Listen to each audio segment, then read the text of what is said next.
احباب ذی وقار، اللہ سبحانہ و تعالی نے اپنی کتاب کا وارث جن لوگوں کو بنایا، جن لوگوں کو مقرر کیا، ان میں سے کچھ ایسے ہو گئے کہ جن کو معلوم ہے کہ ہم جو کر رہے ہیں وہ غلط کر رہے ہیں۔ انہیں اس بات کا پورا ادراک ہے کہ ان کاموں سے اللہ ناراض ہوتا ہے، وہ اپنے کیے پر نادم ہیں۔ ایسے لوگ کل قیامت کے دن رسول اللہ صلی اللہ علیہ وسلم کی شفاعت کے ساتھ جہنم سے باہر نکالے جائیں گے اور جنت میں داخل کیے جائیں گے۔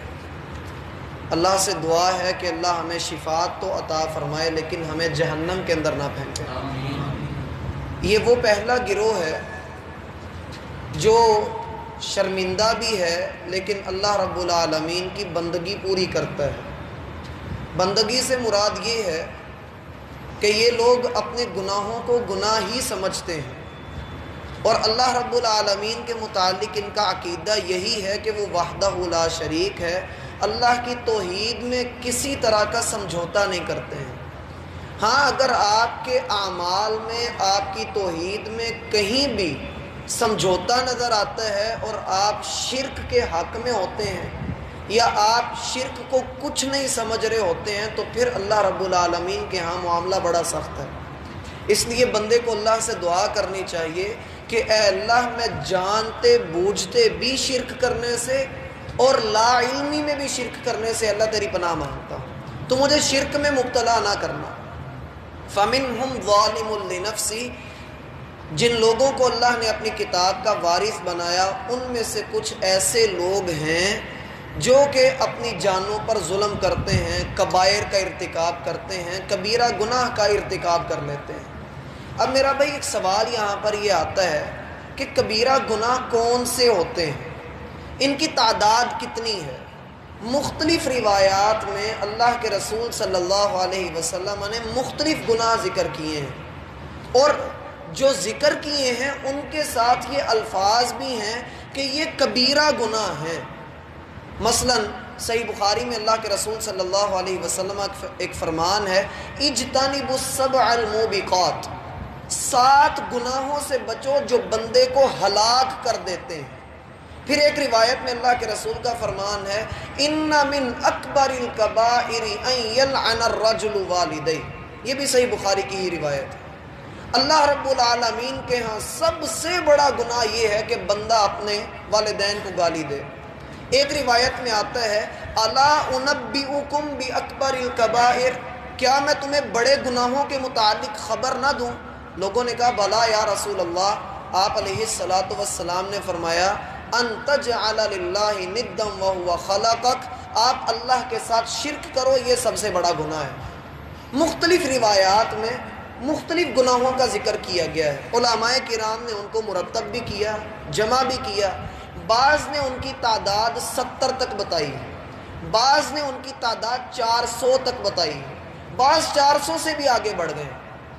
اب سوال یہ آتا ہے کہ عام بندہ کیسے سمجھے گا کہ یہ گناہ کبیرہ ہے اور یہ گناہ صغیرہ ہے؟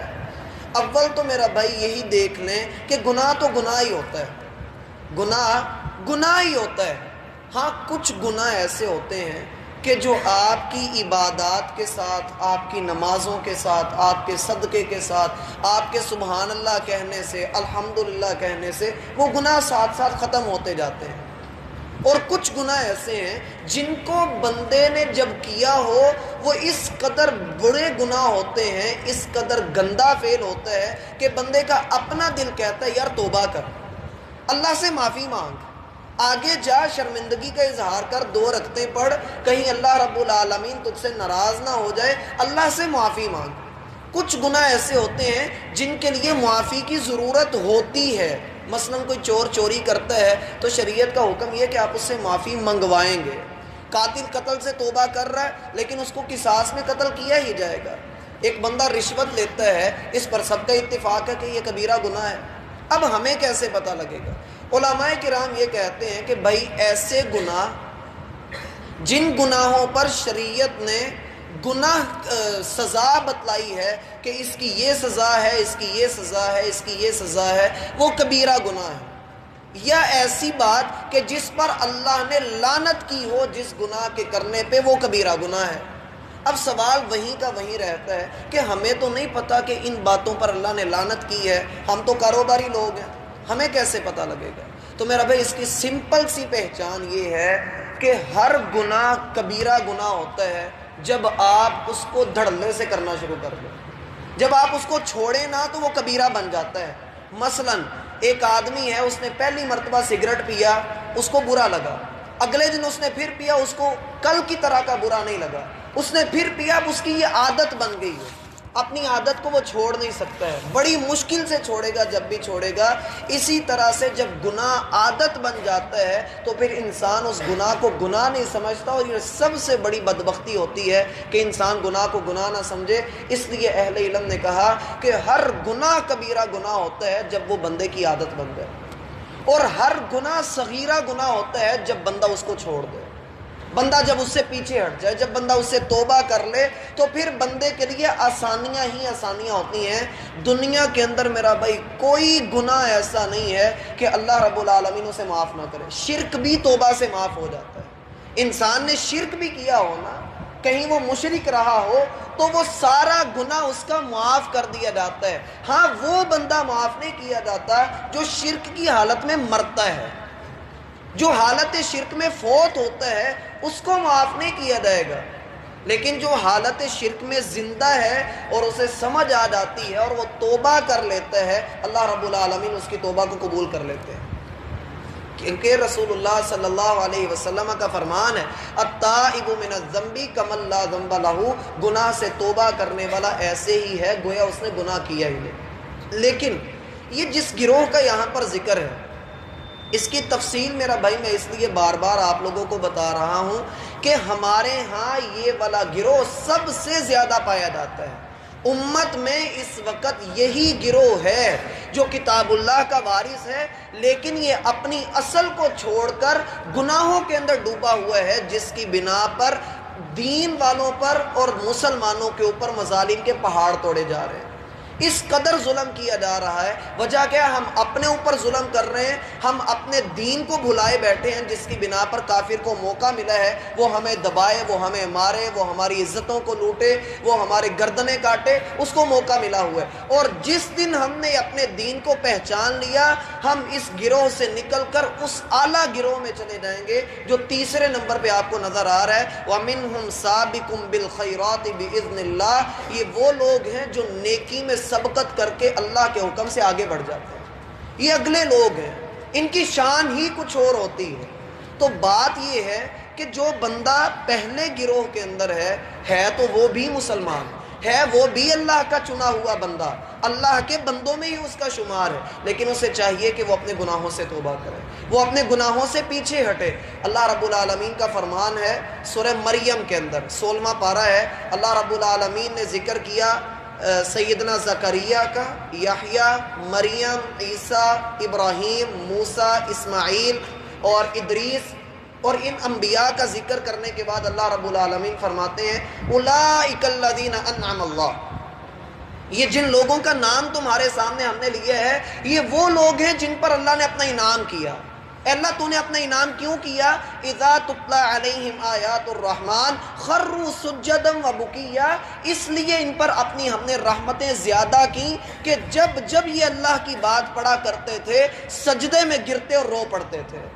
ہماری بنیادی وجہ یہ ہے کہ ہم اللہ کے قریب نہیں ہیں، جس کی وجہ سے ہم گناہوں کے اندر ڈوبے ہیں۔ اللہ نے کہا تھا کلا لا تطعہ واسجد واقترب، آپ نے کسی کافر منافق کی پیروی نہیں کرنی، سجدے کرنے ہیں اور اللہ کا قرب حاصل کرنا ہے۔ فرمایا یہ لوگ، یہ موسیٰ، عیسیٰ، ہارون، اسماعیل، ابراہیم، آدم، ادریس، اسحاق، یہ سارے لوگ جب جب اللہ کا قرآن پڑھتے تھے یہ روتے ہوئے سجدے میں گر پڑتے تھے۔ فخلف من بعدہم خلف اضاعوا الصلاۃ، پھر ان لوگوں کے بعد جو لوگ آئے، جو نسلیں آئیں، انہوں نے آ کر نماز کو ضائع کر دیا۔ وہ نالائق لوگ تھے جنہوں نے آ کر نمازوں کو ضائع کیا۔ اصل چیز میرا بھائی یہ ہے، انسان تب اللہ رب العالمین سے دور ہو جاتا ہے جب وہ اپنی نماز کے معاملے میں کوتاہی کرتا ہے۔ اور بڑے دکھ کے ساتھ کہنا پڑتا ہے کہ جب بندے کے اوپر کوئی مصیبت آتی ہے اور وہ کہتا ہے کہ اللہ ناراض ہے، اور پھر وہ خود توبہ نہیں کرتا، اپنی اصلاح نہیں کرتا، اس شخص کے دل کے اندر اذیت کیا ہوتی ہے۔ میں آپ کو چند نشانیاں بتاتا ہوں جس سے بندے کو پتہ لگ سکتا ہے کہ اللہ اس سے ناراض ہے یا اس سے راضی ہے۔ جب بندہ یہ دیکھے کہ اس کی زبان پر اللہ کا ذکر نہیں ہے، سمجھ لے کہ اللہ ناراض ہے۔ جب اس سے قرآن کی تلاوت چھین لی جائے، اسے قرآن کے اندر اکتاہٹ محسوس ہو، سمجھ لے کہ اللہ ناراض ہے۔ جب وہ نمازوں میں کوتاہی کرے، نمازیں قضا ہو جائیں، اس کو فکر نہ ہو، اس کو بس یہ میں بعد میں پڑھ لوں گا، یہ اللہ کی ناراضگی کا ایک انداز ہے۔ جب بندے کے ہاتھ سے صدقہ نہ نکلے، سمجھ لو کہ اللہ ناراض ہے۔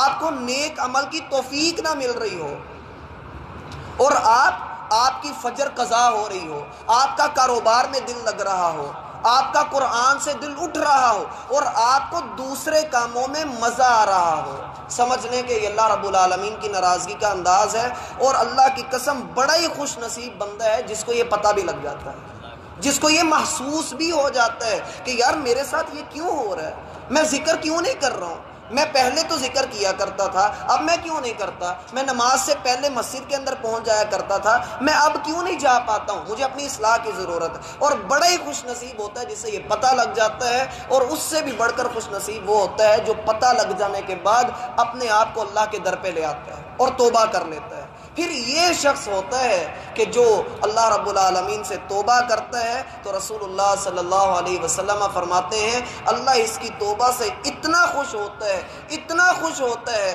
کہ وہ بندہ بھی اتنا خوش نہیں ہوتا۔ بیابان صحرا کے اندر ہو، اس کی سواری گم جائے، اور جتنا اس کو خوشی ہوتی ہے کہ جب اس کی سواری اس کے سامنے آ کر کھڑی ہو، جتنی اس کو خوشی ہوتی ہے، اللہ کو اس سے بھی بڑھ کر اپنے بندے کی توبہ سے خوشی ہوتی ہے۔